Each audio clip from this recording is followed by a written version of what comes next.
Perempuan sepertimu itu bukan menantu, tapi cuma parasit di keluarga ini. Akhirnya aku bisa menyingkirkan sampah sepertimu. Di bawah cahaya lampu neon kantor pengadilan agama, selembar surat cerai tergeletak di atas meja. Tangan Saras mengambil pena. Tinta hitam menggores kertas di atas materai, dan dengan itu, pernikahan selama 10 tahun berakhir dengan suara ketukan palu hakim yang menggema. Ibu mertuanya mencibir, sementara suaminya hanya menatap kosong ke arah jendela. Pada detik itu, Saras diam-diam mengeluarkan ponsel dari tasnya dan menelepon sebuah nomor. Sekarang saatnya, mulai rencananya. Mereka tidak tahu, wanita yang baru saja menandatangani surat cerai itu sebenarnya siapa, dan betapa hancurnya hidup mereka mulai keesokan harinya. Pengadilan Agama Jakarta Selatan, pukul 14.30, di bawah cahaya lampu neon, selembar dokumen perceraian tergeletak. Tangan Saras mengambil pena. Keringat dingin mengembun di punggung tangannya, ujung jarinya terasa sedingin es. Ia sudah melatih momen ini lebih dari 10 kali, tetapi saat pena itu hendak menyentuh kertas, tangannya tetap gemetar.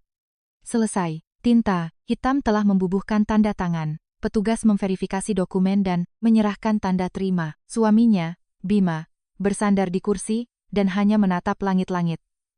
Ibu, mertuanya, Ibu Hartanti, melipat tangan di dada sambil menatap tajam ke arah Saras. Puas kamu sekarang? Suara Ibu Hartanti penuh dengan nada ejekan. 10 tahun kamu numpang hidup di keluarga kami, kita lihat saja bagaimana caramu bertahan hidup di luar sana. Saras tidak menjawab. Ia menggigit bibirnya dan memasukkan tanda terima itu ke dalam dompet. Di bagian dalam dompetnya, terlihat selembar kartu nama usang. Tulisan Yayasan Budaya Kusuma tampak samar, tetapi Saras hanya menutup dompetnya. Ibu Hartanti berdiri dan berkata, sekarang kita bukan keluarga lagi. Jangan berani-berani menampakkan wajahmu saat lebaran nanti. Paham? Bima tetap diam. Ia menoleh dan hanya menatap keluar jendela. Melihat pria yang telah hidup bersamanya selama 10 tahun bersikap sedingin itu di momen terakhir. Mereka, Saras justru merasa sangat lega. Saras membuka pintu dan melangkah keluar dari ruang sidang. Saat ia berjalan, menyusuri lorong, suara Ibu Hartanti masih terdengar dari belakang. Perempuan, miskin gak punya uang sepeser pun, mau kerja apa kamu di luar sana? Saras tidak berhenti. Jantungnya berdebar kencang saat ia menuruni tangga. Bukan karena takut, melainkan debaran kebebasan yang aneh. Itu adalah getaran, kebebasan pertama yang ia rasakan dalam 10 tahun. Lobi lantai 1.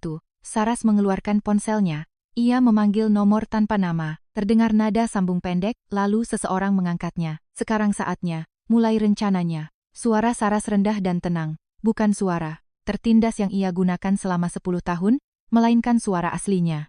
Lawan bicaranya terdengar memastikan sesuatu. Baik, Ibu Direktur. Panggilan terputus. Saras berjalan keluar dari gedung pengadilan. Langkahnya menuju tempat parkir terasa sangat ringan. Sebuah sedan hitam mewah telah menunggu. Di kursi kemudi, seorang pria parubaya menanti. Ia adalah Pak Darmawan, kepala tim keuangan yang kini berusia awal 50-an. Ia membuka pintu mobil dan bertanya dengan hati-hati, "Kita jalankan sekarang?" Saras duduk di kursi belakang dan mengangguk. Ya, mulai. Mobil pun melaju seiring dengan tangan Pak Darmawan yang memutar kemudi. Pada waktu yang sama, di ruang VIP Bank Mega Raya cabang utama di Sudirman, Jakarta Selatan, Bima dan Ibu Hartanti masuk diantar oleh staf. Dari luar, jendela, pemandangan gedung-gedung pencakar langit Jalan Jenderal Sudirman terlihat jelas. Sofa kulit mewah, meja marmer, dan lukisan kontemporer menghiasi ruangan. Ibu Hartanti melihat sekeliling dengan senyum puas. Ruang VIP memang beda ya, beginilah seharusnya orang berduit diperlakukan. Seorang staf wanita membawakan teh. Bima mengeluarkan map dokumen dari tasnya. Itu adalah surat perjanjian jual beli apartemen mewah di kawasan Senopati.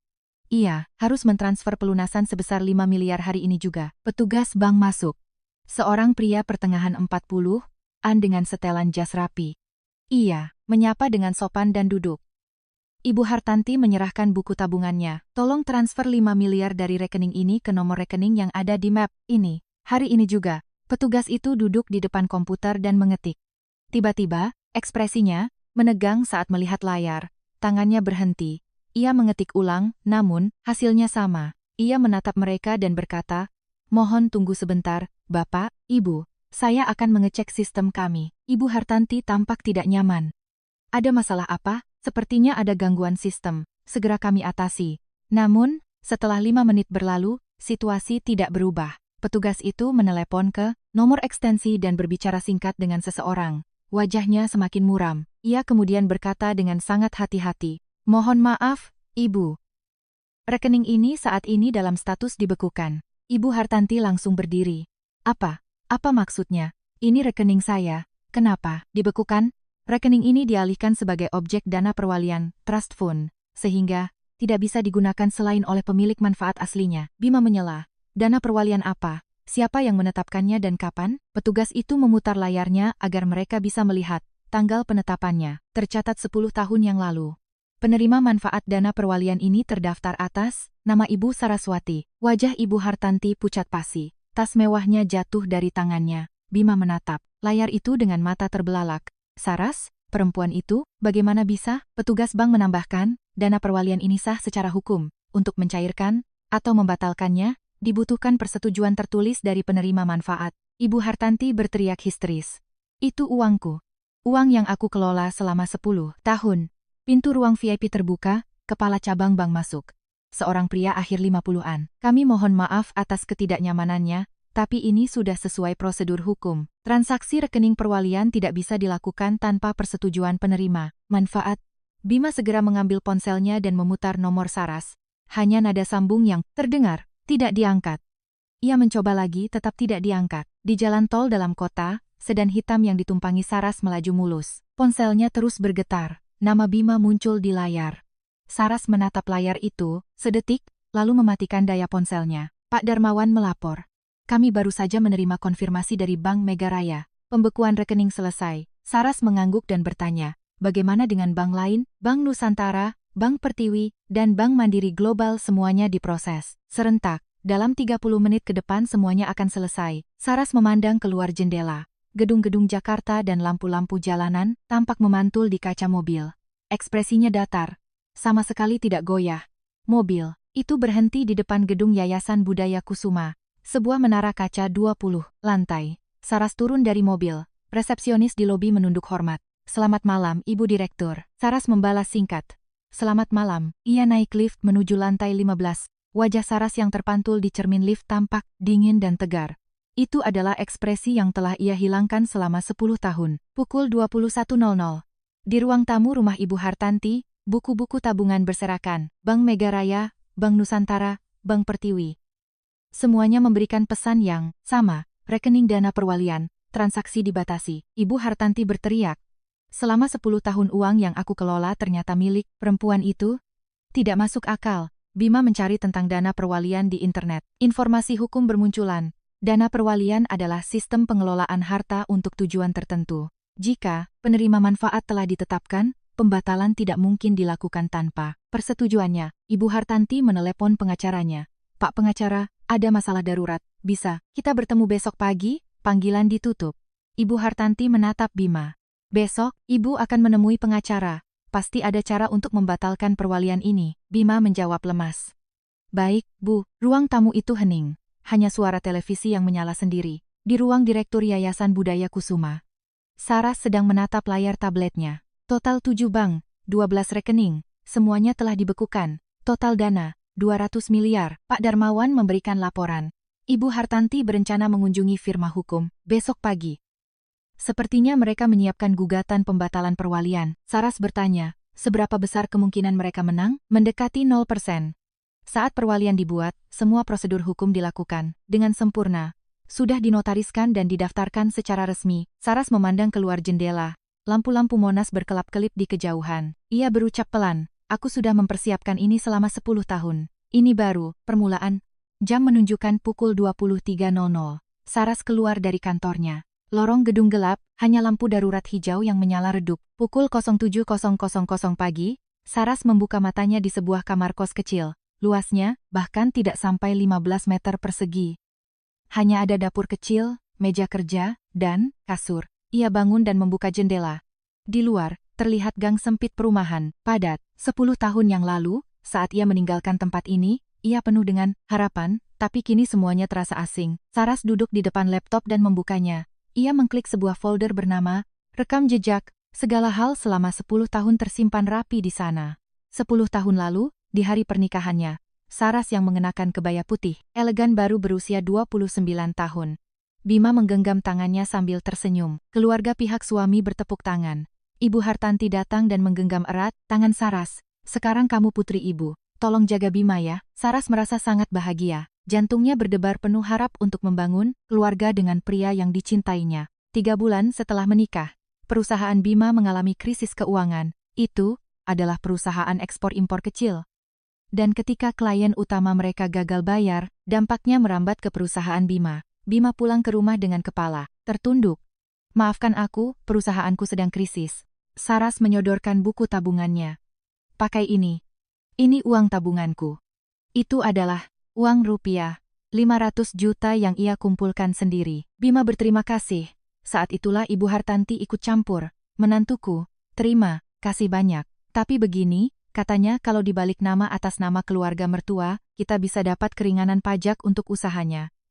Nanti pasti dikembalikan kok, kita buat begitu saja ya. Saras percaya. Ia pikir, karena mereka keluarga, hal seperti itu tidak masalah. 1 tahun berlalu. Ibu Hartanti mulai mengambil alih pengelolaan gaji bulanan Saras. Awalnya, ia berdalih ingin mengajari Saras mencatat pembukuan rumah tangga. Namun entah bagaimana, Ibu Hartanti akhirnya memegang buku tabungan. Saras, menantuku, uang bulanan biar ibu yang atur. Daripada kamu boros, lebih baik ibu yang simpankan untuk masa depan kalian. Sejak itu, Saras hanya diberi uang saku bulanan yang pas-pasan. Mau beli baju, atau bertemu teman pun ia harus minta izin. Awalnya ia berpikir, mungkin begini, rasanya beradaptasi di keluarga suami, jadi ia menahannya. Tapi lama-kelamaan, ia merasa tercekik. Suatu hari, Saras bertanya hati-hati. Bu, bolehkah saya memegang buku tabungan saya sendiri? Ibu Hartanti tertawa dan menjawab, loh, kenapa perhitungan begitu? Kita kan, keluarga, nggak ada istilah uangmu atau uangku. Lagi pula, ibu lebih pintar mengaturnya. Bima ikut menimpali. Ibu benar, Ras.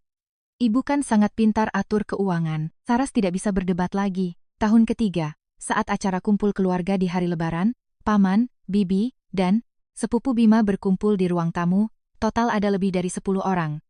Paman Bima menatap Saras dan berkata, istrinya Bima, tolong tuangkan tehnya. Saras terdiam sejenak. Maaf paman, nama saya Saraswati. Ibu Hartanti langsung memotong. Aduh, sudah sewajarnya kamu dipanggil begitu. Kamu kan menantu keluarga ini, harus bawa nama suamimu. Keluarga yang lain tertawa. Saras menggigit bibirnya. Istrinya Bima, ia bukan lagi Saras, melainkan hanya properti milik keluarga Bima. Rasanya seperti identitasnya dihapus secara perlahan. Tahun kelima, acara peringatan ulang tahun ke-10 perusahaan Bima, Saras hadir, menemani suaminya di sebuah ballroom hotel mewah. Direktur utama naik ke panggung dan memberikan sambutan. Istri Pak Direktur Bima juga hadir di sini. Beliau adalah pahlawan di balik layar kesuksesan suami. Orang-orang bertepuk tangan. Saras harus tersenyum. Namun di dalam hatinya, ia merasa hancur. Latar belakang, karier, dan nama Saras tidak ada dimanapun.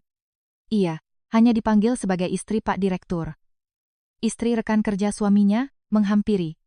Mbak Saras, kesibukannya apa? Mengurus rumah tangga, jawab Saras pelan. Oh, ibu rumah tangga rupanya. Pasti capek yang ngurusin keperluan suami setiap hari. Saras hanya bisa mengangguk. Tidak ada yang tahu masa lalunya bahwa ia pernah menjadi direktur di Yayasan Budaya Kusuma. Tidak ada yang boleh tahu. Karena, saat menikah, ia telah berjanji untuk menyembunyikan identitasnya. Tahun ke-8. Suatu sore, saat Saras membersihkan ruang kerja di rumah, ia melihat laptop Bima menyala. Aplikasi pesan singkatnya terbuka. Sebuah nama muncul. Nadia. Saras menatap layar itu lekat-lekat. Ada foto yang dikirimkan. Seorang wanita muda. Balasan dari Bima terlihat. Hari ini aku ada acara kantor, pulangnya malam. Besok kita makan siang bareng ya. Tangan Saras gemetar. Namun ia tidak menutup layar itu. Ia mengambil ponselnya dan memotret layar tersebut secara diam-diam. Satu persatu, ia memastikan tanggal dan waktunya terlihat jelas. Malam harinya, Bima pulang larut. Tadi ada makan malam sama tim, maaf pulangnya telat. Saras bertanya, sama siapa saja makan malamnya? Ya sama anak-anak kantor. Kenapa? Enggak, cuma nanya. Saras tidak berbicara lagi. Malam itu juga, ia membuka laci mejanya yang paling dalam. Ia menemukan kartu nama yang ia terima 10 tahun lalu. Darmawan, Kepala Tim Keuangan Yayasan Budaya Kusuma, orang kepercayaan perusahaan ayahnya. Sebelum Saras menikah, Pak Darmawan pernah berkata, Ibu Saras, jika suatu saat Ibu butuh bantuan, hubungi saya. Saya yang terus mengelola dana perwalian itu. Saras mengangkat ponselnya, tangannya gemetar. Itu adalah telepon pertamanya setelah 10 tahun. Pak Darmawan, ini saya. Saraswati, Ibu Saras. Lama sekali tidak terdengar kabarnya. Saras bertanya pelan. Dana perwalian 10 tahun lalu, apakah masih aktif? Tentu saja, saya terus mengelolanya. Ada masalah apa, Bu? Detailnya akan saya ceritakan nanti. Apakah saya bisa mengeksekusinya kapan saja jika saya mau? Bisa, Bu. Begitu Ibu memberi perintah, saat itu juga bisa diaktifkan. Panggilan ditutup. Saras memandang keluar jendela. Bulan bersinar terang. Malam itu, untuk pertama kalinya dalam 10 tahun, ia melihat secercah harapan. Masa kini, Saras menutup laptopnya. Di dalam folder itu terdapat semua bukti selama 10 tahun. Salinan rekening, riwayat pesan, rekaman suara, dan foto-foto perselingkuhan suaminya. Ia melihat jam, waktunya berangkat kerja. Saras berganti pakaian dan menatap cermin. Wajah di dalam cermin itu, Saraswati yang hilang selama 10 tahun, kini telah kembali. Ini baru permulaan. Saras bergumam pelan sambil membuka pintu kamarnya. Keesokan paginya, pukul 10.00 di lobi firma hukum. Ibu Hartanti dan Bima duduk, menunggu di sofa kulit. Di pangkuan Ibu Hartanti menumpuk dokumen-dokumen bank. Tangannya terus bergetar. Pengacara pasti bisa cari jalan keluarnya, gumamnya. Bima tidak menjawab dan hanya menatap keluar jendela. Seorang pengacara pria berusia 50-an keluar. Setelannya rapi, mari silakan. Masuk ke ruang konsultasi. Pintu ditutup dan Ibu Hartanti menumpahkan semua dokumennya ke atas meja. Pak, pengacara, tolong lihat ini. Menantu saya merampas semua uang kami. Pengacara itu memeriksa dokumennya satu persatu. Salinan tabungan, surat, pemberitahuan bank, dokumen perwalian. Wajahnya semakin tegang. Ia mendongak dan bertanya, saat penetapan dana perwalian ini, apakah dilakukan di hadapan notaris? Notaris? Apa itu? Ibu Hartanti bertanya balik, ingat nggak ya? Kejadiannya 10 tahun lalu, seingat saya cuma kap jempol dan tanda tangan. Menantu saya bilang itu untuk keringanan pajak. Pengacara itu menyalakan komputer dan mengecek basis data hukum. Ia memutar layarnya. Lihat ini, Bu, akta perwaliannya sudah terdaftar resmi. Tanggal, pengesahan notarisnya juga jelas. Wajah Ibu Hartanti memucat. Bima menyela. Apakah tidak ada cara untuk membatalkannya? Kami benar-benar tidak mengerti isinya waktu itu. Pengacara itu menggeleng. Hukum dana perwalian sangat mengikat. Tidak bisa dibatalkan tanpa persetujuan tertulis dari pihak penerima manfaat. Kecuali Anda punya bukti kuat adanya penipuan atau pemaksaan dari pihak sana. Bukti? Bukti dari mana? Namanya keluarga. Dulu percaya saja makanya kami tanda tangan, teriak Ibu Hartanti. Pengacara itu berbicara dengan hati-hati. Mohon tenang, Bu. Secara hukum, selama 10 tahun ini Ibu hanya bertindak sebagai pengelola aset yang dititipkan. Pemilik aslinya sejak awal memang Ibu Saraswati. Ibu Hartanti memukul sandaran kursi. Nggak masuk akal. Aku yang kelola selama 10 tahun. Itulah struktur dari dana perwalian. Pemilik nama dan pemilik manfaat bisa berbeda. Bima bertanya, lalu bagaimana kalau kami ajukan gugatan? Bukankah kita harus coba menggugat pembatalan? Pengacara itu menghela napas. Bisa diajukan. Tapi jujur saja, kemungkinan menangnya hampir tidak ada. Ibu Hartanti lemas dan merosot di kursinya. Siang harinya, Ibu Hartanti mendatangi kantor cabang Bank Nusantara sendirian. Ia mengetuk pintu ruang kepala cabang. Silakan masuk. Kepala cabang berdiri, menyambut. Ada yang bisa dibantu, Ibu? Saya mau tutup rekening. Ini rekening atas nama saya, kenapa saya dilarang? Pakainya. Ia melempar buku tabungannya ke atas meja.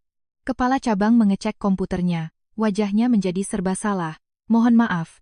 Ibu, ini rekening perwalian. Hanya penerima manfaat yang berhak menutupnya. Ini namaku yang tertera di situ, 10 tahun aku yang urus. Maaf, tapi secara sistem nama pemilik manfaatnya berbeda. Tanpa persetujuan kantor pusat, kami tidak bisa berbuat apa-apa. Suara Ibu Hartanti meninggi. Kalau begitu minta persetujuan kantor pusat sekarang juga. Ibu tolong pelankan suara Anda. Nasabah lain mulai menoleh. Ibu Hartanti melihat sekeliling, tatapan orang-orang menyudutkannya. Kepala cabang membawanya ke ruang VIP. Di sana ia menjelaskan secara detail bahwa secara hukum Ibu Hartanti hanya memiliki nama formal, sedangkan hak mutlak ada pada Saraswati. Ibu Hartanti memukul meja hingga telapak tangannya memerah. Jadi maksudmu, selama 10 tahun aku ditipu, ia tidak bisa berkata apa-apa lagi dan keluar dari ruang VIP. Sore itu, ia mendatangi Bank Pertiwi, Bank Megaraya. Semua bank memberikan jawaban yang sama. Rekening perwalian tidak bisa dicairkan. Butuh persetujuan penerima manfaat. Pukul 18.00, Ibu Hartanti pulang naik taksi. Saat ia membuka pintu, Bima sedang duduk di sofa. Ibu Hartanti melempar tasnya. Gagal. Semua bank menolak. Bima menunduk. Bu, 10 tahun aku urus uang itu. Kenapa sekarang jadi milik perempuan itu? Gila ini. Namanya. Bima berucap pelan, agen properti tadi telepon. Pembelian apartemennya dibatalkan karena kita tidak bisa bayar sisa pelunasannya. Ibu Hartanti ambruk ke sofa. Di atas meja, menumpuk tagihan-tagihan, tagihan IPL, rumah, kartu kredit, cicilan bank. Semuanya jatuh tempo bulan ini. Bima membuka buku tabungannya. Uang tunai yang bisa kita pakai sekarang cuma sisa 2,8 juta rupiah. Ibu Hartanti menutup wajahnya dengan tangan. Gimana ini? Terus kita harus gimana? Pukul 22.00. Bima mengambil ponselnya dan menelepon juniornya di kantor. Anton, ini Mas Bima. Oh, iya Mas. Ada apa tumben? Ini agak darurat, bisa aku pinjam uang sebentar? Hening sejenak di seberang. Telepon.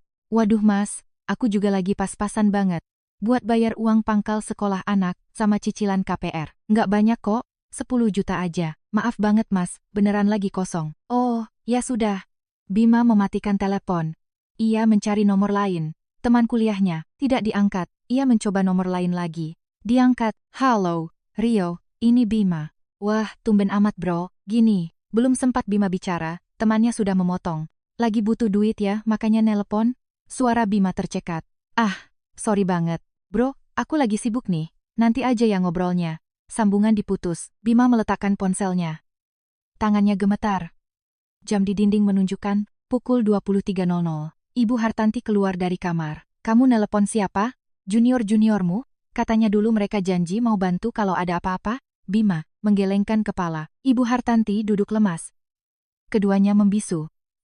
TV menyala menayangkan siaran berita malam. Pembawa berita berkata, belakangan ini sengketa harta keluarga semakin meningkat. Para ahli menyarankan pentingnya membuat perjanjian tertulis yang jelas. Ibu Hartanti melempar remote. TV mati. Ruang tamu itu tenggelam dalam kesunyian. Di saat yang sama, di ruang Direktur Yayasan Budaya Kusuma, Saras sedang menerima laporan. Pak Darmawan menyerahkan tabletnya. Semua bank sudah dicek. Ibu Hartanti mendatangi 4 bank hari ini dan semuanya ditolak. Pengacaranya juga menyatakan mereka tidak bisa menang gugatan. Saras mengangguk. Kontrak propertinya sudah dibatalkan. Uang penalti 500 juta rupiah sudah kami bereskan. Saras memandang keluar jendela. Pemandangan malam Jakarta membentang luas. Lampu-lampu bundaran HI berkelap-kelip. Pak Darmawan bertanya hati-hati, Ibu, tidak apa-apa? 10 tahun. 10 tahun aku mempersiapkannya. Ini baru permulaan. Pak Darmawan keluar. Saras sendirian. Ia membuka laci mejanya dan mengambil sebuah foto usang. Fotonya saat hari pernikahan. Wajah Saras yang muda dan tersenyum cerah. Ia menatapnya sejenak lalu menutup laci itu. Maafkan aku, tapi aku harus mengambil kembali hidupku. Gumamnya pelan. Keesokan harinya pukul 14.00. Di sebuah studio stasiun TV lokal. Syuting program infotainment siang sedang berlangsung. Ibu Hartanti duduk di kursi narasumber, mengenakan blazer pink. Wajahnya dirias, namun gurat kelelahannya terlihat jelas. Pembawa acara tersenyum simpatik. Hari ini kita kedatangan seorang narasumber dengan kisah yang sangat mengejutkan. Bisa diceritakan, Ibu? Ibu Hartanti mengusap air mata. Tangisan yang sudah dipersiapkan. Menantu saya merampas semua harta kami. Menantu Ibu? Pembawa acara berakting terkejut. Kamera melakukan zoom in ke wajah Ibu Hartanti. Selama 10 tahun kami perlakukan dia seperti anak kandung. Tapi di hari perceraiannya, dia membekukan semua rekening kami. Uang senilai 200 miliar rupiah. Kru di studio kasakusuk. 200 miliar? Bagaimana bisa? Dia diam-diam membuat skema dana perwalian. Kami benar-benar dijebak. Uang yang saya kelola 10 tahun ternyata diklaim milik perempuan itu. Suara Ibu Hartanti bergetar. Sampai tabungan atas nama anak saya pun diblokir. Di hari perceraian, ini sudah direncanakan. Pembawa acara menggelengkan kepala. Apakah itu legal secara hukum? Katanya ada hukum tentang perwalian itu. Dulu kami cuma disuruh cap jempol, kami tidak ngerti bahasanya. Dia bilang itu biar pajaknya ringan. Ya kami, percaya saja. Menantu zaman sekarang benar-benar mengerikan. Pernyataan Ibu Hartanti membuat para penonton bersimpati. Rekaman itu selesai. Saat keluar dari studio, Ibu Hartanti tersenyum kecil. Sesuai rencananya, keesokan paginya, acara itu tayang. Meskipun program pagi, responsnya instan. Potongan videonya diunggah ke media sosial dan portal gosip. Dalam hitungan menit, tayangan itu menembus ribuan views dan kolom komentar membludak. Gila, menantunya Kang tipu. Bawa lari 200 miliar. Ini sih kriminal murni. Cewek zaman sekarang serem-serem. Penjarakan aja tuh mertua killer menantu. Hila. Pukul 11.00 siang, topik menantu penipu perwalian dan ibu mertua nangis. Hartanya dirampas menjadi trending topik nomor 1 di Twitter dan portal berita nasional. Artikel-artikel bermunculan. Misteri hilangnya 200 miliar pasca cerai. Taktik licik menantu manfaatkan dana wali, bisakah menantu penipu dipenjara? Video wawancara Ibu Hartanti diremix, di-screenshot, dan disebarkan secepat kilat. Di kantor Bima, setelah rapat pagi, rekan-rekannya berkumpul di pantry. Seseorang melihat ponselnya dan berseru, lihat deh berita ini. Ada menantu, ngerampas harta mertuanya 200 miliar. Sumpah, gile bener. Pakai dibekuin segala habis cerai. Terencana banget tuh, cewek. Salah satu rekan kerja mengernyit saat membaca artikel. Tunggu. Ini, bukannya perusahaan kita? Cowoknya namanya Bima Aditya, jabatannya direktur. Ruang pantry mendadak hening. Serius? Istrinya Pak Bima yang itu? Mereka saling bertatapan. Seseorang mencari fotonya. Iya bener, ini Pak Bima kantor kita. Wah, gila. Saat Bima kembali ke mejanya, rekan-rekannya langsung berbisik-bisik. Bima menyalakan monitor dan membuka email. Ada satu pesan dari tim HRD. Subjek, panggilan tatap muka, tangan Bima gemetar. Pukul 15.00, ruang konsultasi HRD. Bima duduk berhadapan dengan manajer HRD, seorang pria 40-an dengan wajah datar. Silakan duduk Pak Bima, manajer itu berbicara dengan hati-hati. Belakangan ini, ada opini publik yang kurang baik terkait masalah pribadi Bapak, dan itu mulai berdampak pada citra perusahaan. Saya selalu bekerja profesional Pak. Urusan pribadi dan kantor itu berbeda, sangga Bima, betul. Tapi opini publik sedang panas, mengingat posisi Bapak berhubungan dengan klien eksternal. Suara Bima menegang. Jadi bagaimana Pak? Kami menyarankan Bapak mengambil cuti di luar tanggungan perusahaan, unpaid leave untuk sementara waktu, sampai situasi ini mereda. Cuti di luar tanggungan? Lalu saya hidup pakai apa? Saya butuh gaji saya. Perusahaan juga punya posisi yang harus dijaga. Beberapa klien utama menghubungi kami minta PIC mereka diganti. Bima berdiri menggebrak meja. Ini tidak masuk akal. Apa salah saya? Tenanglah, Pak Bima. Suruh saya tenang. Saya ini korban. Bima keluar dengan kasar. Di lorong, rekan-rekannya membuang muka saat ia lewat. Ponsel Bima berdering. Nomor tidak dikenal. Ia mengangkatnya. Halo, benar. Dengan Bapak Bima Aditya, ini dari media berita kini. Kami ingin mewawancarai Bapak terkait berita yang sedang viral. Agar berimbang, kami butuh pernyataan dari pihak Bapak. Saya no comment. Ini hanya konfirmasi Pak. Kalau Bapak tidak menjawab, artikel kami akan naik. Tanpa perspektif Bapak sama sekali, Bima langsung mematikan teleponnya. 5 menit kemudian, nomor lain menelepon. Ia abaikan. Telepon terus berdering dari wartawan lain. Bima akhirnya mematikan ponselnya. Esok paginya, tajuk berita muncul. Bima Aditya bungkam, benarkah terlibat kasus perwalian bodong? Menolak diwawancarai. Bima membaca berita itu dari ponselnya dengan tangan gemetar. Ribuan komentar mencacinya. Nggak mau ngomong berarti beneran sekongkol sama istrinya. Urusan duit di keluarga emang bikin jijik. Masukin penjara aja menantunya.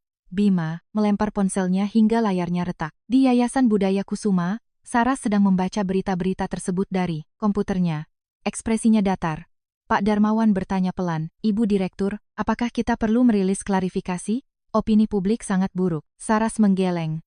Belum saatnya, asistennya, Andi, menambahkan, tapi kalau dibiarkan, citra Ibu akan hancur. Kita bisa tempuh jalur hukum. Saras memandang keluar jendela. Kebenaran butuh waktu yang tepat. Biarkan saja. Mereka menghancurkan diri mereka sendiri dari dalam. Pak Darmawan dan Andi saling bertatapan lalu undur diri. Saras kembali mengetik di komputernya. Di layar tertulis. Fase 5, pelacakan, dokumen palsu.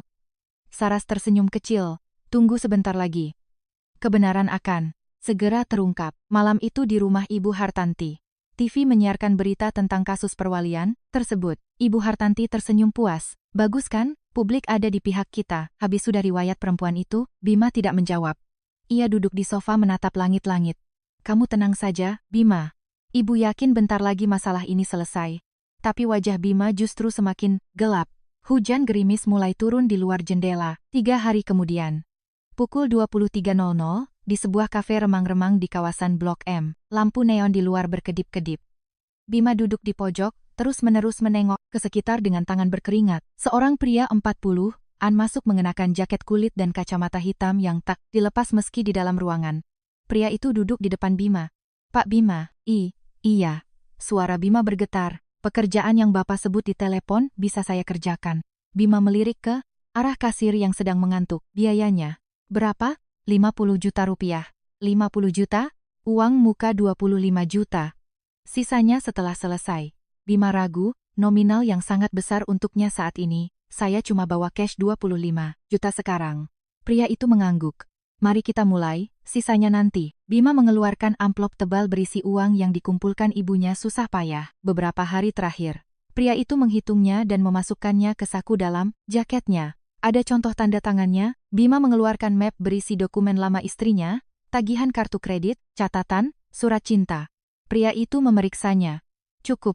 Butuh waktu seminggu. Bisa lebih cepat? Kalau buru-buru nanti kelihatan palsu." "Saya profesional." Pria itu berdiri dan pergi menghilang di kegelapan malam Blok M. Bima terduduk lemas. Apakah ini benar? Tapi ia tidak punya pilihan lain. 5 hari kemudian, ponsel Bima berdering. Nomor tak dikenal. "Sudah selesai. Datang ke bangku taman di kawasan Senayan sekarang." "Sekarang?"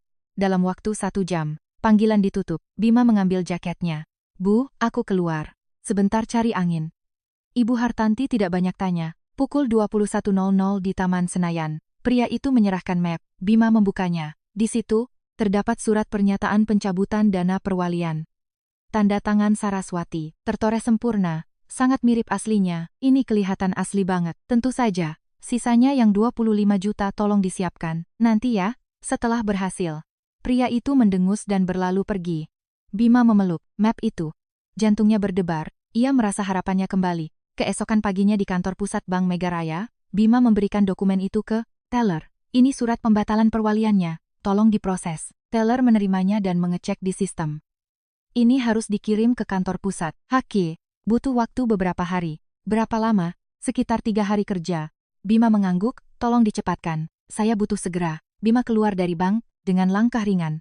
Ia yakin mimpi buruknya akan berakhir. Pada hari ketiga, ponsel Bima berdering. "Halo, dengan Bapak Bima Aditya?" "Ya. Kami dari Satreskrim Polres Metro Jakarta Selatan. Kami meminta Bapak hadir besok pagi pukul 10.00 untuk dimintai keterangan." Wajah Bima kaku. "Polres? Ada urusan apa?" "Terkait dugaan pemalsuan dokumen perbankan." "Pemalsuan? Saya tidak pernah melakukan itu. Silakan jelaskan di kantor polisi besok. Jika mangkir, kami akan lakukan penjemputan paksa." Telepon ditutup. Bima ambruk ke lantai. Bagaimana bisa? Siapa yang tahu? Keesokan paginya. Ruang interogasi Polres Metro Jakarta Selatan. Cahaya lampu neon terasa menyilaukan. Bima duduk berhadapan dengan penyidik berusia 40-an yang memiliki tatapan tajam. Penyidik mengeluarkan sebuah dokumen. "Bapak tahu ini? Itu adalah surat pembatalan perwalian. Itu dokumen yang saya serahkan ke bank. Tanda tangan ini palsu." "Palsu?" "Bukan, itu asli," bantah Bima. Penyidik mengeluarkan dokumen lain. Sistem verifikasi bank mendeteksi kejanggalan. Hasil uji forensik tulisan tangan juga sudah keluar. Ada indikasi peniruan paksa. Wajah Bima pucat pasi. "Itu, saya tidak tahu. Saya kira itu asli." "Dari mana Anda dapatkan dokumen ini?" Bima diam membisu. Penyidik melipat tangan di dadanya. "Pemalsuan dokumen adalah tindak pidana. Pasal 263 KUHP, ancaman hukumannya bisa sampai 6 tahun penjara." Keringat mengucur deras di dahi Bima. Ia mengelapnya dengan sapu tangan. Penyidik memutar layar laptopnya. Itu adalah rekaman CCTV. Terlihat jelas Bima sedang menyerahkan amplop tebal di kafe remang di Blok M, lalu menerima dokumen. Di taman. "Siapa pria ini?" Bima menunduk. "Saya tidak tahu. Benar-benar tidak tahu. Bapak bayar orang yang tidak dikenal namanya." Penyidik menghela napas. Laporannya masuk secara anonim. Tapi pelapor tahu persis waktunya. "Tepat sehari setelah Anda menyerahkan dokumen ke bank." Bima mendongak. "Siapa pelapornya?" "Sudah saya bilang, anonim. Tapi ini membuktikan ada pihak yang sudah memantau pergerakan Bapak dengan sangat terencana." Keringat dingin mengalir di punggung Bima. Penyidik melanjutkan, "Bukti CCTV bank saat Bapak menyerahkan dokumen juga ada. Semua bukti ini sudah lengkap. Tergantung hasil pemeriksaan, kasus ini bisa segera dilimpahkan ke kejaksaan. Sebaiknya Bapak siapkan pengacara." 3 jam kemudian interogasi selesai. Bima keluar dari kantor polisi, kakinya gemetar hingga ia harus duduk di bangku trotoar. Ia menelepon ibunya. "Bu, gawat, ada apa? Kamu di mana?" "Di kantor polisi." Aku baru diperiksa atas tuduhan pemalsuan dokumen. Apa? Bagaimana bisa? Aku nggak tahu. Ada yang melaporkanku. Mereka punya semua rekaman CCTV-nya. Suara Ibu Hartanti bergetar. Perempuan itu. Ini pasti ulah perempuan gila. Itu? Kita harus bagaimana? Bu, pulang dulu. Ibu hubungi pengacara. Langit di atas Bima terlihat menggelap. Awan mendung pekat berarak mendekat. Di waktu yang sama, di Yayasan Budaya Kusuma, Pak Darmawan melapor pada Saras, Bima Aditya sudah diperiksa polisi. Dugaan pemalsuan dokumen sudah terkonfirmasi. Saras mengangguk. Siapkan langkah selanjutnya. Baik, Ibu Direktur. Pak Darmawan keluar. Saras menatap rintik hujan yang mulai membasahi kaca jendela. Ia bergumam pelan. Sekarang perjalanannya sudah setengah jalan. Ekspresinya tetap dingin dan tenang. 2 hari kemudian, pukul 18.00 di depan kantor Bima, Nadia sudah menunggu. Ia adalah staf junior berusia 34 tahun. Mengenakan gaun hitam, tangannya memegang erat tasnya. Bima yang baru keluar kantor kaget melihatnya. Nadia, kenapa di sini? Mas, ada yang mau aku omongin. Suara Nadia bergetar. Situasiku lagi hancur sekarang. Jangan sekarang. Ini sangat penting. Ayo cari tempat yang sepi. Bima yang serba salah akhirnya mengikuti Nadia ke kafe terdekat. Di sudut kafe, Nadia mengeluarkan secari kertas dari tasnya. Tangannya gemetar saat menyerahkannya pada Bima. Surat keterangan dokter kandungan. Usia, kehamilan. 8 minggu, wajah Bima seputih kapas. Ini maksudnya apa? Ini bayimu, Mas. Nadia menangis. Bima melihat sekeliling, panik takut ada rekan kantor yang melihat. Nat, ini benar-benar waktu yang salah. Aku lagi banyak masalah, terus aku harus apa? Besarin anak ini sendirian. Suara Nadia meninggi, membuat tamu di meja sebelah menoleh. Shh. Jangan keras-keras. Bima mencoba meredakan. Suruh aku diam? Ini masa depanku, Mas. Nadia mengambil ponselnya.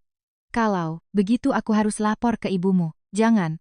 Bima menyambar tangan Nadia. Aku sudah menghubunginya. Nanti malam aku ke rumahmu. Maaf Mas, aku juga harus bertahan hidup. Nadia pergi meninggalkan Bima yang mematung di kursinya. Pukul 20.00 di rumah Ibu Hartanti. Bel pintu berbunyi. Ibu Hartanti membukakan pintu. Silakan masuk. Nadia diantar ke ruang tamu. Duduklah. Mau minum? Tidak usah, Bu. Nadia mengeluarkan surat dokter dan menyerahkannya. Wajah Ibu Hartanti berubah drastis dari tegang menjadi sangat bahagia. Ini, beneran, anak Bima? Iya, Bu. Sudah 8 minggu. Ibu Hartanti tertawa girang dan menggenggam tangan Nadia. Bagus, Nak. Akhirnya, Ibu punya cucu. 10 tahun si Saras itu nggak bisa ngasih anak. Kamu luar biasa. Nadia menangis haru. Saya harus bagaimana, Bu? Jangan khawatir. Ibu akan tanggung semuanya. Anak ini penerus keluarga kita. Tiba-tiba pintu depan terbuka. Bima masuk. Melihat Nadia duduk di ruang tamu, ia terdiam mematung. Ibu Hartanti berdiri menyambut anaknya. Bima. Nadia hamil, anakmu. 8 minggu. Bima kehilangan kata-kata. Ini berkah dari Tuhan. Saras 10 tahun gak bisa kasih cucu. Anak ini murni, darah daging keluarga kita. Bu, apa-apaan ini? Kenapa? Ini anak kandungmu. Suara Ibu Hartanti melengking tajam. Bima ambruk di sofa. Ia melirik Nadia yang hanya menunduk. Keesokan paginya di Yayasan Budaya Kusuma, email anonim masuk ke kotak masuk. Andi. Subjek, bukti perselingkuhan Bima Aditya dan Nadia. Terdapat lampiran. Foto-foto mereka masuk ke hotel. Duduk berduaan di kafe, serta salinan rekam. Medis kandungan. Andi memverifikasi dokumen tersebut dan melapor pada Saras. Ibu Direktur, ada informasi baru yang masuk. Saras melihat file tersebut tanpa perubahan, ekspresi, rekam medis kandungannya bisa diakses? Bisa, kami sudah mendapatkannya. Andi menunjukkan dokumen itu. Nadia, 34 tahun, hamil 8 minggu. Saras membalik halaman dokumen itu pelan-pelan. Tolong perintahkan tes DNA, secara diam-diam. Sekarang juga? Ya, lakukan dengan rapi. Andi mengangguk. 1 minggu kemudian. Hasil lab keluar. Andi menyerahkan amplop bersegel ke meja. Saras menerimanya, tapi alih-alih membukanya, ia memasukkannya ke laci. Tidak Ibu buka? Tanya Andi bingung. Belum saatnya. Aku akan membukanya di momen yang paling tepat. 2 minggu kemudian. Nadia semakin sering datang ke rumah Ibu Hartanti. Ibu Hartanti bahkan memotongkan buah untuknya. Makan ini Nat, biar bayinya sehat. Terima kasih Bu, panggil Mama saja. Kamu kan sudah seperti anak sendiri. Ibu Hartanti mengelus perut Nadia. Cucuku sayang, tumbuh sehat ya Nak. Sementara itu, Bima mengurung diri di kamar. Larut malam saat Nadia sudah pulang, Bima keluar. Ibu Hartanti sedang menonton TV. Bu, apakah ini benar? Apanya yang tidak benar? Cucu kita itu hadiah terindah. Peduli amat dia rekan kerjamu, yang penting dia ngandung keturunan kita. Semua bencana ini kan asalnya dari Saras. Bima kembali ke kamar tanpa sepatah kata pun. Di saat yang sama, Saras membuka laci mejanya, mengeluarkan amplop segel hasil tes DNA, dan meletakkannya di atas meja. Pak Darmawan masuk. Ibu Direktur, persiapan selesai. Konferensi pers dijadwalkan besok pukul 10.00 pagi. Bagus, laksanakan. Saras menatap keluar jendela. Langit malam Jakarta, bertabur bintang. Sebentar lagi semuanya selesai. Kebenaran akan terungkap. Esok paginya, menjelang subuh. Ibu Hartanti sedang membuka ponselnya. Muncul sebuah notifikasi berita, breaking news. Yayasan Budaya Kusuma gelar konferensi pers darurat pagi ini jam 10. Tangan Ibu Hartanti gemetar. Ia menggedor kamar Bima. Bima membuka pintu. Ada apa sih Bu pagi-pagi? Perempuan itu, dia mau bikin konferensi pers pagi ini. Mau ngomongin apa dia? Keduanya saling bertatapan dengan wajah pucat pasi. Pukul 10.00 di ruang aula Yayasan Budaya Kusuma. Puluhan wartawan dari berbagai media nasional sudah memadati ruangan. Lampu kilat kamera menyala bertubi-tubi. Mikrofon berjejer di podium. Pak Darmawan dan Andi masuk lebih dulu, disusul oleh Saras. Mengenakan setelan, power suit hitam yang elegan, dan rambut diikat rapi. Ia berdiri di podium. Wartawan berbisik-bisik, itu beneran menantu yang dituduh nyolong 200 miliar. Itu, kelihatan elegan banget, auranya beda. Saras mendekat ke mikrofon. Sorot lampu menerpa wajahnya. Ia mulai bicara, nama saya Saraswati Kusuma. Saya adalah Direktur Yayasan Budaya Kusuma, sekaligus pemilik sah aset dana perwalian tersebut. Aula mendadak hening. 10 tahun yang lalu, saat saya menikah, demi melindungi aset pribadi saya mendirikan dana perwalian tersebut. Seluruh prosedurnya 100% legal dan sah secara hukum. Seorang wartawan mengangkat tangan. Apakah Anda melakukannya tanpa sepengetahuan suami Anda? Saras menggeleng tegaskan. Tidak. Semuanya dilakukan dengan sepengetahuan dan tanda tangan persetujuan semua belah pihak di hadapan notaris. Lalu kenapa baru diungkapkan sekarang? Sebelumnya saya merasa tidak perlu mengungkap status saya. Namun, karena banyaknya fitnah yang beredar, saya harus meluruskan kebenaran. Pak Darmawan maju dan membagikan rilis pers dan salinan dokumen kepada wartawan. Kontrak perwalian, stempel notaris, dan bukti pendaftaran hukum. Semuanya dari 10 tahun lalu. Ada tanda tangan Saras, tanda tangan notaris, dan 2 saksi. Berapa total nilai aset dalam perwalian itu? Tanya jurnalis ekonomi. Pak Darmawan menjawab, total aset perwalian saat ini bernilai 200 miliar. Aula riuh. Andi mengambil alih mikrofon. Sebagai tambahan informasi, saat menikah 10 tahun lalu, Ibu Saraswati adalah putri sulung dari konglomerat, pendiri Kusuma Group. Pembentukan dana perwalian adalah prosedur standar untuk melindungi aset pewaris. Ini adalah hak hukum yang sah. Wartawan berebut bertanya. Bagaimana tanggapan Anda tentang pernyataan Ibu, mertua Anda di TV? Apakah Anda akan menuntut balik? Bagaimana status hubungan Anda dengan mantan suami? Saras mengangkat tangan untuk menenangkan ruangan. Hari ini saya hanya ingin mengklarifikasi fakta hukum. Untuk pertanyaan lainnya, silakan rujuk dokumen yang kami bagikan. Terima kasih. Saras turun dari panggung. Wartawan mencoba mengejar, namun diadang oleh pihak keamanan yayasan. Pada saat yang sama, Ibu Hartanti dan Bima menonton siaran langsung konferensi pers itu di TV. Direktur Yayasan Kusuma, pewaris Kusuma Group, 200 miliar, Bima, menggumam linglung. Selama 10 tahun aku hidup sama anak konglomerat dan aku tidak tahu. Ibu Hartanti melempar sisa remote TV ke layar hingga retak.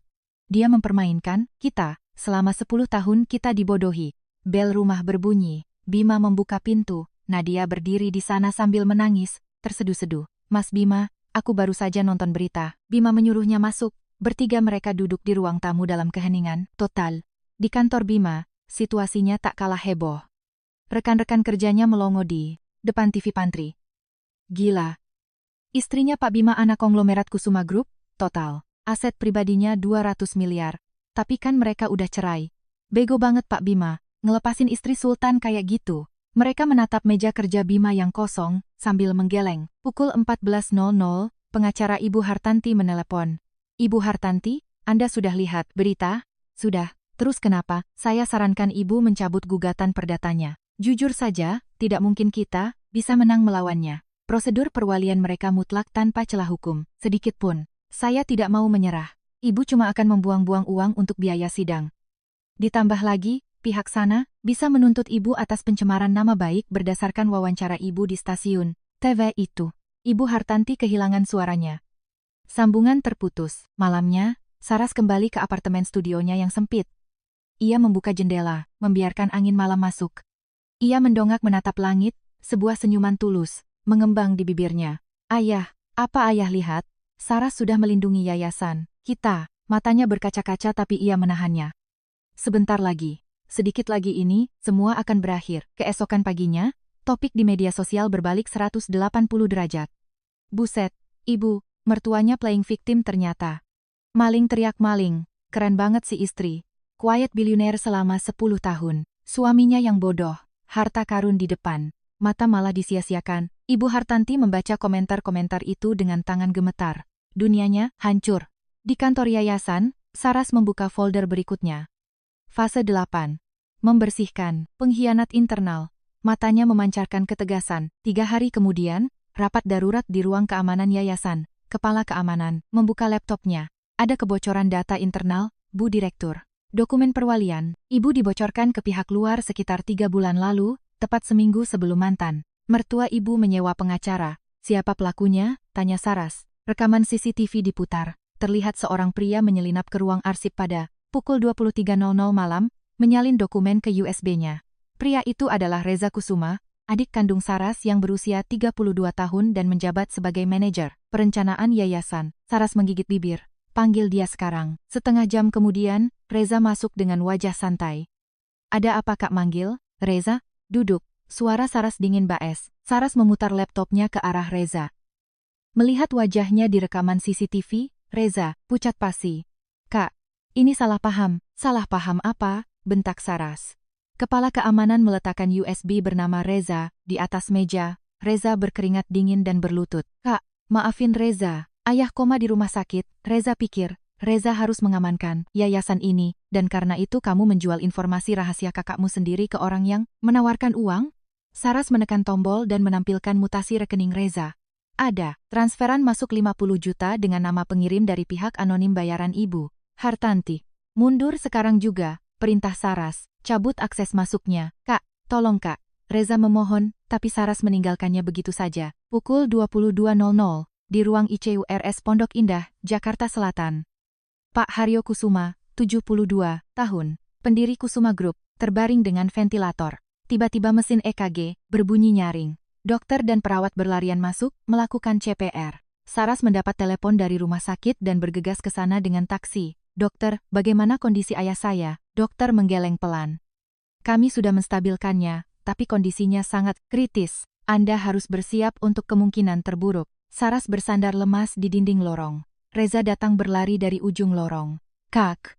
Saras mengangkat tangannya. Jangan mendekat. Orang yang sudah mengkhianati, ayahnya tidak berhak ada di sini. Keduanya saling tatap dalam ketegangan. Perawat mengingatkan mereka untuk tenang. Pukul 02.00 dini hari, di lobi rumah sakit, Saras duduk ditemani Pak Darmawan, yang membawakannya kopi panas.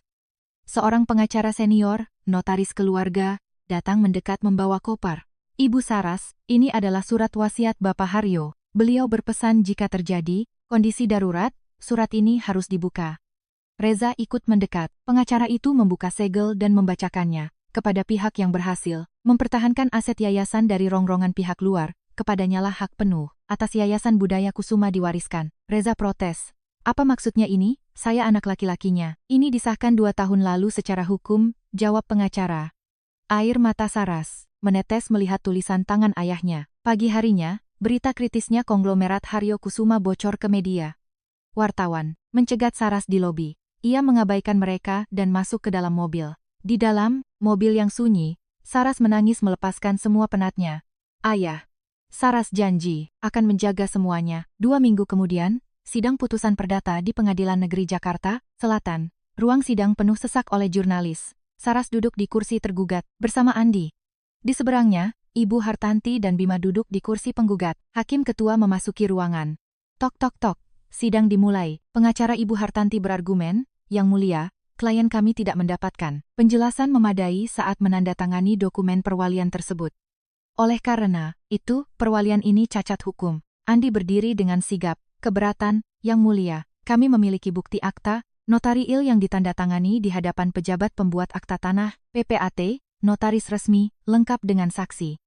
Hakim memeriksa dokumen tersebut dan mengangguk setuju. Pengacara penggugat beralih strategi. Lalu bagaimana dengan suami klien kami, yang merasa ditipu sehingga terpaksa mencabut perwalian? Andi tersenyum miring. Ia menyerahkan flash disk ke Panitera. Video CCTV Bima di Blok M diputar di layar proyektor sidang. Bima menyerahkan uang kepada pemalsu, dokumen. Ruang sidang riuh. Bima menunduk malu. Andi berkata lantang, pemalsuan dokumen adalah kejahatan pidana murni, berdasarkan pasal 263 KUHP. Motif keterpaksaan tidak menghapus unsur pidananya. Hakim melanjutkan agendanya. Silakan masukkan bukti tambahan. Andi menyerahkan amplop bersegel ke meja hakim. Ini adalah hasil tes DNA, terkait anak yang dikandung oleh saudari Nadia. Hakim membuka segel dan membacakannya. Hasil probabilitas ayah biologis dari janin yang dikandung saudari Nadia terhadap saudara Bima Aditya adalah 0%. Semua orang terbelalak. Ibu Hartanti berdiri dan berteriak, mustahil. Nadia, bilang itu cucuku. Hakim mengetuk palu memperingatkan. Bima menoleh menatap Nadia yang duduk di kursi penonton. Nadia menangis menutupi wajahnya. Bima bergumam, semuanya bohong. Terakhir, Andi menyerahkan bukti tayangan wawancara TV Ibu Hartanti. Kami melaporkan penggugat atas dugaan pencemaran nama baik dan penyebaran berita bohong hoaks berdasarkan UU ITE pasal 27. Hakim mengangguk dan mengetuk palunya, memutuskan gugatan pembatalan dana, perwalian ditolak seluruhnya. Aset sah milik tergugat, Saraswati Kusuma. Penggugat akan menghadapi pemeriksaan pidana terpisah terkait pemalsuan dokumen dan pencemaran nama baik. Ibu Hartanti menjerit histeris. Bima meremas rambutnya. Saras hanya diam menatap mereka dengan tatapan dingin. Di luar pengadilan, jurnalis mengerubungi Saras. Ibu Saras, apakah ini sebuah balas dendam? Saras tersenyum tipis. Saya tidak membalas dendam. Saya hanya mengambil hak saya kembali, nama saya, dan hidup saya. Apakah Anda memaafkan mantan suami dan mertua Anda? Saya bisa memaafkan, tapi hukum tetap harus berjalan agar keadilan ditegakkan. Pukul 15.00, rumah Ibu Hartanti disita oleh pihak bank karena gagal bayar hipotek. Barang-barang dikeluarkan ke teras. Ibu Hartanti duduk menangis di sofa yang akan diangkut. Bima, ibu salah, ibu yang salah. Nadia datang di tengah kekacauan itu dan meminta maaf sambil menangis. Mas, janin ini ternyata anak dari mantan pacarku. Bima membanting pintu tepat di depan wajah Nadia. 3 bulan kemudian, musim kemarau berganti hujan rintik yang sejuk di Jakarta. Di halaman Yayasan Budaya Kusuma, bunga-bunga mekar. Saras berjalan masuk, mengenakan setelan bos besar. Karyawan membungkuk hormat. Selamat pagi Ibu, Direktur Utama. Di ruangannya, meja ayahnya kini menjadi miliknya. Pak Darmawan masuk. Ibu, Pak Dewan Direksi pertama Anda sudah siap. Di rapat itu, Saras menetapkan 2 hal. Meningkatkan anggaran beasiswa dari 20 miliar menjadi 50 miliar per tahun. Dan kedua, menerima kembali Reza Kusuma dengan masa percobaan 1 tahun, diturunkan posisinya menjadi staf biasa. Reza menangis haru berterima kasih. Di RS Pondok Indah, Pak Haryo sudah siuman dan mulai membaik. Saras menggenggam tangannya. Saras sudah lindungi semuanya, ayah. Pak Haryo tersenyum dan mengelus kepala putrinya. Malam harinya, Saras berdiri di balkon apartemen mewahnya, penthouse di kawasan SCBD Sudirman, menatap kelap-kelip lampu gedung Jakarta. Pak Darmawan membawakan anggur merah sebagai perayaan pindah rumah. Ibu tidak menyesal dengan perjalanan panjang 10 tahun ini? Tidak. Karena itu pilihanku. Saras tersenyum lepas. Mulai sekarang, aku akan hidup untuk diriku sendiri. Ia mengambil ponselnya, menghapus foto pernikahannya 10 tahun lalu selamanya. Ia memotret pemandangan malam Jakarta yang indah dan menyimpannya di folder baru, bernama Awal yang Baru. Kekuatan sejati bukan berasal dari dendam, melainkan keberanian untuk memaafkan diri sendiri dan melangkah maju. Saraswati butuh 10 tahun untuk merebut kembali namanya, dan dengan itu, ia menemukan kembali jati dirinya. Terkadang, kita harus kehilangan segalanya untuk menyadari apa yang paling berharga.